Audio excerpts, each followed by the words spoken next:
బిస్కెట్లు చేసుకున్నామా, నువ్వులు వేసి మంచి కరకరలాడుతూ క్రంచీగా స్వీట్గా చాలా ఈజీగా చేసేసుకోవచ్చు. సూపర్గా ఉంటాయి. రండి టేస్టీగా బిస్కెట్లు ఎలా చేసుకోవాలో చూసేద్దాం.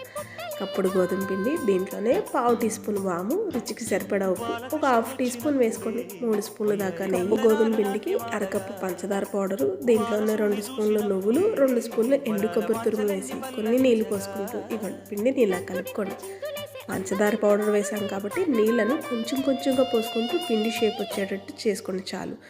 దీన్ని ఓకే పామవసరం లేదు, చిన్ని ముద్దల కింద చేసుకొని ఇలా కట్ చేసుకుంటే సరిపోతుంది. చాలా బోలు వస్తాయండి. అదే అండి, చాలా గుళ్ళు వస్తాయి. నూనె బాగా కాగాక ఒక్కొక్కటి వేసి ఆటంతలు అవే పైకి తేలేదాకా నిదానంగా వేయించండి.